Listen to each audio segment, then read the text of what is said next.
Gerai, tai tęsime truputėlį, užsikalbėjau apie tą sėkmės ratą. Tai liko 3 elementai. Tai vienas iš tų kitų elementų iš tiesų yra įpročiai. Ir svarbiausiai įpročiai, kuriuos reikia ugdytis, tai yra pirmiausia laiko valdymas. Na, nes būkim nenaivus šituo atveju. Maisto gamyba, jinai užtrunka laiko, maisto planavimas užtrunka laiko, maisto apsipirkimas užtrunka laiko. Ir čia labai dažnai problema su naujais klientais yra, kad jie sako, aš neturiu laiko gaminti, aš neturiu laiko valgyti. Tai reiškia, jūs neturite laiko savo. Tai reiškia, jūs prioritizuojate dažniausiai darbą, kurio gale, jeigu jūs užsileidžiate darbą kaip numeris 1 prioriteto, ne save, jūs gadinate sveikatą ir galų gale gyvenimas priverčia po to apversti šitos dalykus ir gydyti sveikatą, kurią sukūrė laiko valdymo, prioritizavimo problema nuo pat pradžių. Tai labai svarbu yra iš tiesų valdyti laiką tinkamai, skirti papildomai tą 10 minučių, tą pusvalandį kokybiškam pavalgymui, maisto pasigaminimui, apsipirkimui. Ir kai jau atsiranda visas šitas įprotis, tai tampa jau ir nebesudėtinga.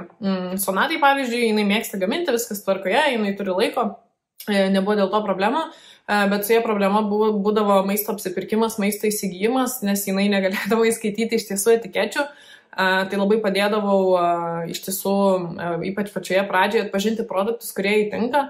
Na, nes, pavyzdžiui, jeigu ten parašau kažkokį tai produktą, tai aišku yra skirtingi prekės ženklai, kurie jį parduoda ir labai svarbu yra atpažinti, kurie yra iš tiesų tinkamiausi. Tai padėdavau irgi išsirinkti produktus ir nuo tada jį tapo žymiai lengviau visą tai įprotį turėti apsipirkinėjimui. Taip, tada kitas dalykas, kas liečia sėkmę sulieknėjant, tai yra aplinka. Tai labai dažnai, ypač moteriams, yra įsipareigojimas aplinkai. Pavyzdžiui, šeimai arba vaikams gaminti, tai ką daryti šituo atveju labai svarbu yra ugdytis gerus įpročius, požiūrį ir komunikaciją su aplinka. Kitas dalykas yra apskritai bendravimas ir pasakojimas žmonėm ir jų pastatymas į vietą. Aš netgi taip galėčiau pasakyti, kas liečia jūsų mitybą.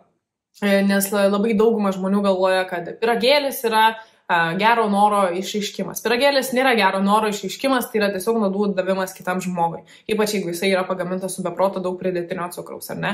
Tai realiai nors jūs ir norite paduoti pyragėlį ar tortą ar bet ką, kas turi pridėtinio cukraus, na čia kaip pavyzdys, ar ne?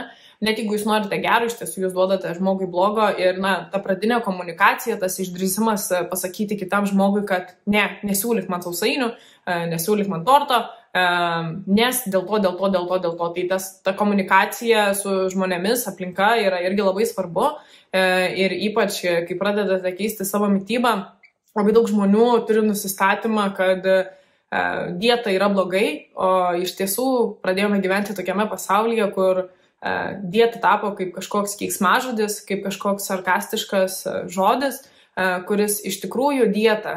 Tai yra mūsų mityba, kokia jinai ir turėtų būti.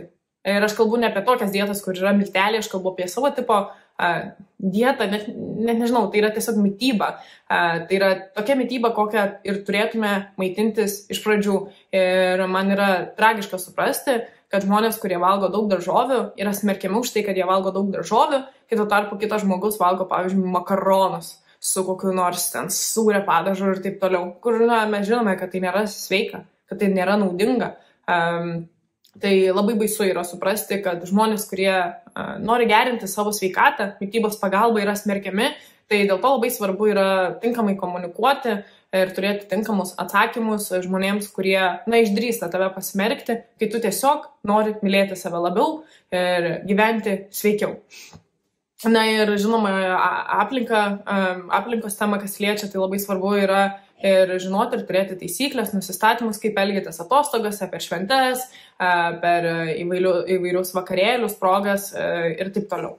Ir paskutinis dalykas yra požiūris, tai labai svarbu suprasti, dėl ko tai darote, dėl ko norite atsisakyti vaistų, dėl ko norite sulieknėti, nes tik skaičių, jeigu jūsų tikslas yra turėti tik skaičių svarstyklėse, tai labai greitai šitą tikslą su manimi kartu dažniausiai klientai pakeičia, nes pati esmė yra jaustis gerai, būti laimingam, būti sveikam ir skaičių svarstyklėse yra tik viena iš reprezentacinių dalių ir labai svarbu yra suprasti, dėl ko iš tiesų tai darote. Labai svarbu yra požiūris į tai, kad visas dietos pokytis, mitybos pokytis, jisai nėra kančia. Ir jisai gali būti ne kančia, reikia tam tikrų žinių, priemonių, planų ir taip toliau.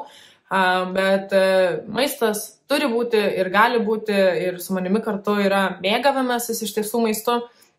Ir pavyzdžiui, tarkim, Sonata, jinai labai mėgsta saldumynus, ir aš ją suprantu, aš pati labai mėgstu saldumynus, tai saldumynų visada Sonatai leidžiu turėti, bet tos saldumynus ji turi pasigaminti pati, nes rasti parduotuvėje tinkamų saldumynų, kurie būtų sveiki ir negadintų mūsų sveikatos, yra praktiškai neįmanoma, bet pasigaminti tos saldumynus namie yra visiškai įmanoma, kiekvienam.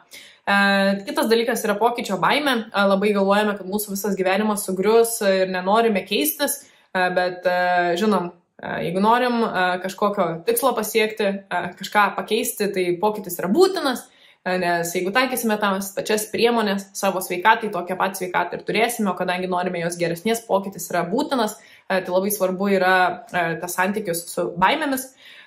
Savęs kaltinimas nuklydus labai dažnai, ypač klientės, kurios yra moteris, labai dažnai kaltina save, kad suvalgo saldainiuką, pyragiuką ar dar kažką.